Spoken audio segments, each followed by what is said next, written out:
एक रास्ता तो वही है जो आप करते हुए आ रहे हैं। अपने ही मन में उस गिल्ट के भाव को गहरा बना करके रखे। प्राय ऐसा ही होता है और अधिकांश लोगों के साथ होता है। गलतियां हो जाना एक प्रकार से सांसारिक दशा में, अज्ञान की दशा में स्वाभाविक जैसा ही होता है कि मनुष्य के साथ ऐसा हो ही जाता है, क्योंकि हर मनुष्य, हर व्यक्ति परफेक्ट होता नहीं।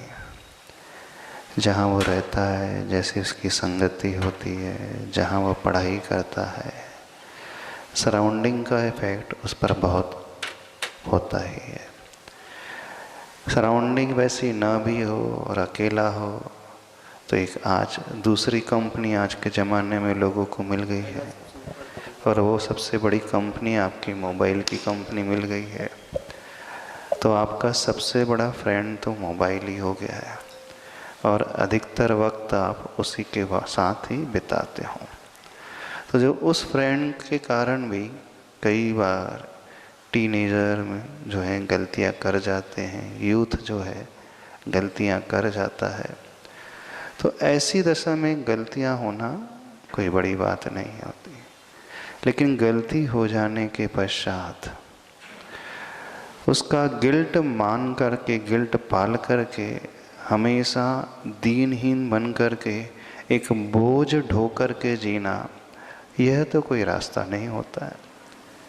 जैसे हमारे शरीर में कोई घाव हो जाए और उसमें पस फॉर्मेशन हो जाए, तो जब तक वो पस नहीं निकलेगी दर्द तो बना ही रहेगा। तो एक रास्ता है कि चूँकि हमारे ही शरीर की पस है, हम उसमें कैसे चीरा लगवा लें, इसका डिसेक्शन कैसे करवा लें, तो हम उसे सहन करते चले जाते हैं।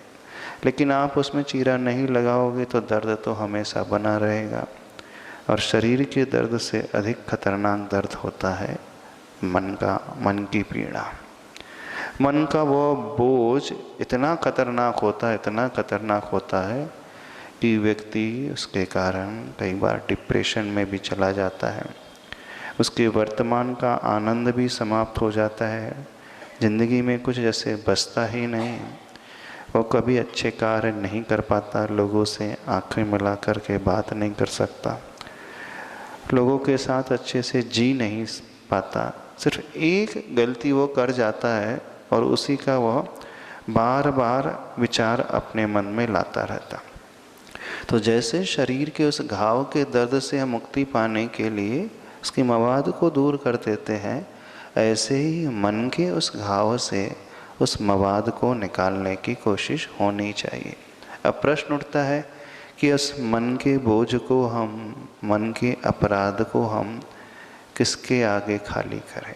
सबसे बड़ी बात तो ये होती है, बच्चे जो है पेरेंट्स से कह नहीं सकते, गार्जियन से कह नहीं सकते, फ्रेंड्स के ऊपर विश्वास होता नहीं, कौन हमारी बात लीक कर दे, और बात एक बार लीक हो गई तो फिर ज़िंदगी में कुछ हो नहीं पाएगा। तो एक डर बना रहता है और उस डर के कारण वो किसी से कह नहीं पाता। तो ऐसे समय एक कार्य हर व्यक्ति को करना चाहिए, वैसे देखा जाए तो हमेशा के लिए होना चाहिए।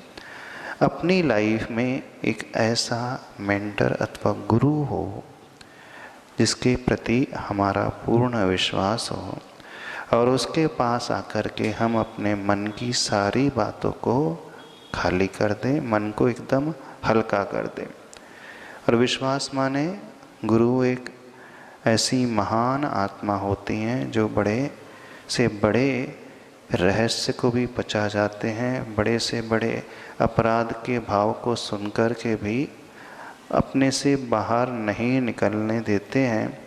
न केवल वो सुनते हैं बल्कि सुनकर के आपके अपराध को शुद्ध करने के लिए वह प्रायश्चित भी देते हैं।